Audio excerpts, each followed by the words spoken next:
pretty lies. Look me in the face, tell me that you love me, even if it's fake. Hello everyone, welcome back to my channel commerce with Anjali तलवार।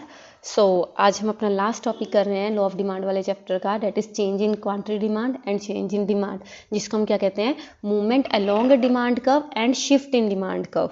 ठीक है, अगर आपने पिछली classes की हैं उसमें आपने डिटर्मिनेंट्स वाला जो मेरे सेकंड आई थिंक क्लास थी इस चैप्टर की, तो वो किया है, तो उससे आप बहुत इजीली क्लियर हो जाएगा। ठीक है, अब एक बात समझो, यहाँ पे जो चेंज इन डिमांड के लिए बात हो रही है, चेंज इन डिमांड या चेंज इन क्वांटिटी डिमांड वाली बात हो रही है, जिसको मूवमेंट अलोंग डिमांड कर्व कहते हैं, ये सेम वही है जो हम लॉ ऑफ डिमांड में पढ़ के आए हैं। एक सेकंड, जो हम लॉ ऑफ डिमांड में पढ़ के आए हैं। ठीक है, ये कौन सा है बच्चा, जो हम लॉ ऑफ डिमांड में पढ़ के आए हैं।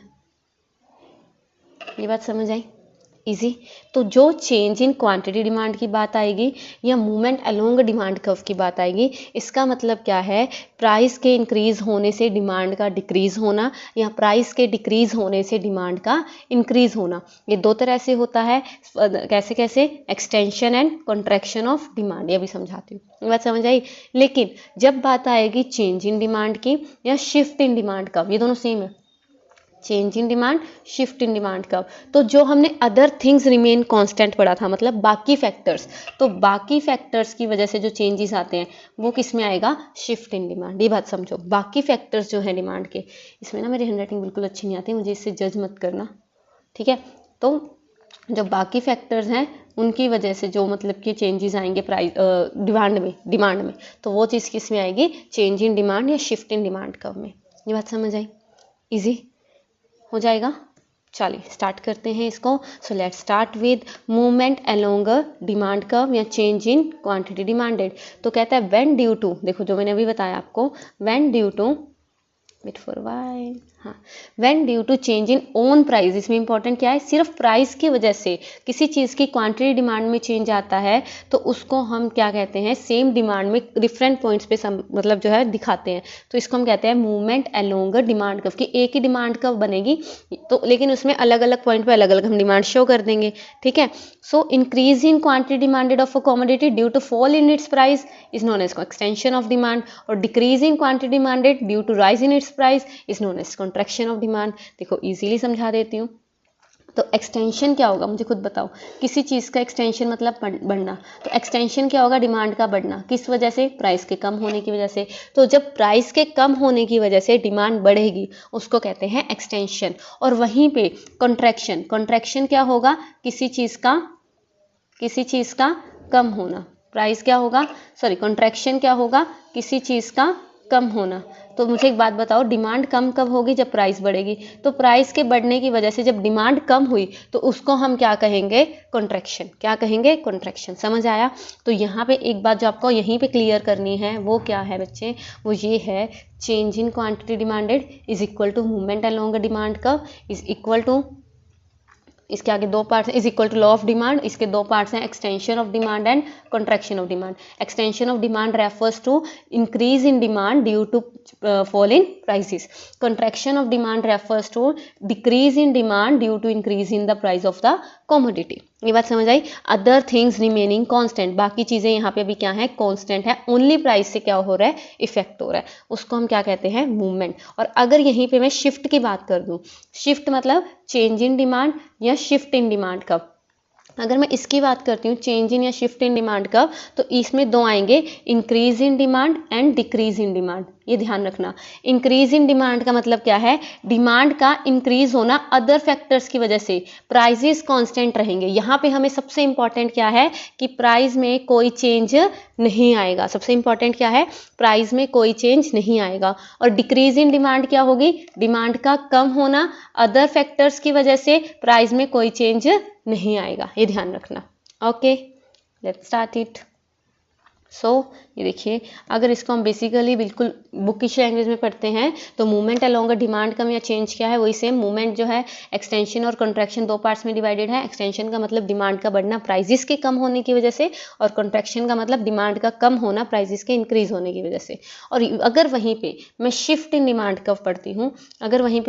इन डिमांड कर्व पढ़ती हूँ, तो इस केस में जो सारी कर्व है वो शिफ्ट हो जाएगी, या अपवर्ड या डाउनवर्ड। तो इसको हम कहते हैं मतलब ये क्या है, change in factors other than own price of the commodity like income, fashion etcetera. तो इसको अगर डिमांड कम हो जाती है तो डिक्रीज कहते हैं, और बढ़ जाती है तो इंक्रीज इन डिमांड कहते हैं। अभी तक यही किया हमने, इजी राइट। कर लें इसको आगे। यहाँ पे आपको फ्लो चार्ट के फॉर्म में दे रखा है कि चेंज इन क्वांटिटी डिमांडेड को मूवमेंट अलोंग डिमांड कर्व कहते हैं। ये दो तरह के होते हैं, extension of demand and contraction of demand. Extension of demand की होगी increase in demand due to fall in the prices, और कंट्रैक्शन ऑफ डिमांड क्या होगी, decrease in demand due to the increase in prices, opposite. और change in demand की अगर मैं बात करूँ, चेंज इन डिमांड क्या होगा, इसको हम शिफ्ट इन डिमांड कर्व कहते हैं, क्योंकि पूरी की पूरी डिमांड कर्व शिफ्ट होगी। आगे करवाती हूँ ये। सो इसमें डिक्रीज आएगा, decrease in demand due to other factors, and increase in demand due to other factors. यहाँ पे जो चेंज आएगा वो फैक्टर्स आएगा other than own price of a commodity. मतलब यहाँ पे जो प्राइस है वो क्या है, कांस्टेंट है, और बाकी फैक्टर की वजह से चेंज आ रहा है। और यहाँ पे प्राइस की वजह से चेंज आ रहा है, बाकी फैक्टर्स कांस्टेंट है। ये जो है इनका इंपॉर्टेंट पॉइंट है। ये बात समझ आई? पढ़ लें इसको डिटेल में।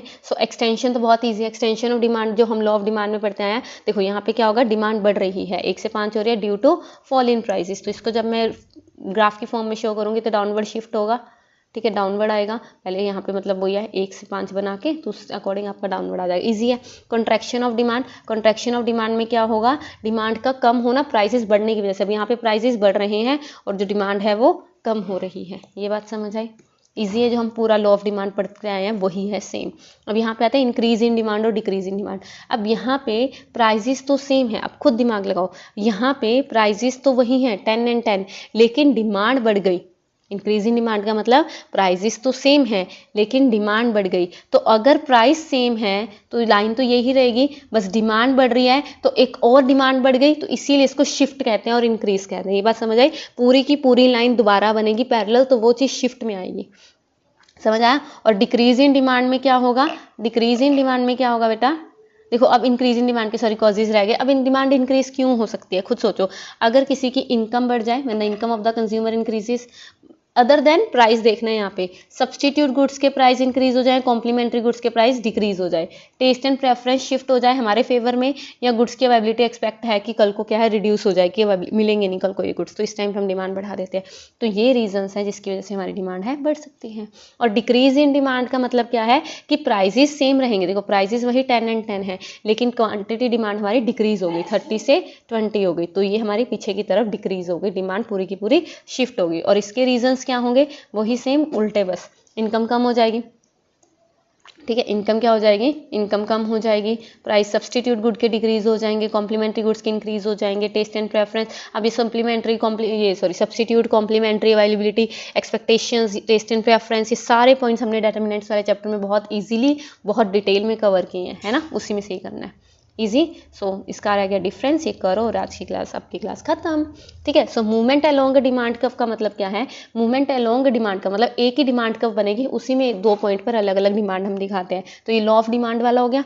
Movement along demand curve refers to all such situations when change in demand is related to change in own price of commodities को चेंज इन क्वांटिटी डिमांड भी कहते हैं, ठीक है। यहाँ पे all such situation when change in demand is related to factors other than price of commodities को change in demand कहेंगे। यहाँ पे अदर डिटर्मिनेंट्स कांस्टेंट रहेंगे, यहाँ पे own price of the commodity constant रहेगा। इसको डाउनवर्ड या अपवर्ड दिखाते हैं, इसको इंक्रीज या डिक्रीज, फॉरवर्ड शिफ्ट या बैकवर्ड शिफ्ट दिखाते हैं, इजी। अच्छा, एक्सटेंशन, अगर आपको एक्सटेंशन और इंक्रीज में फर्क आ जाए तो एक्सटेंशन और इंक्रीज डिमांड दोनों में बढ़ रही है, लेकिन यहाँ पे प्राइस की वजह से बढ़ रही है और यहाँ पे अदर फैक्टर्स की वजह से बढ़ रही है, ये ध्यान रखना बस, ठीक है।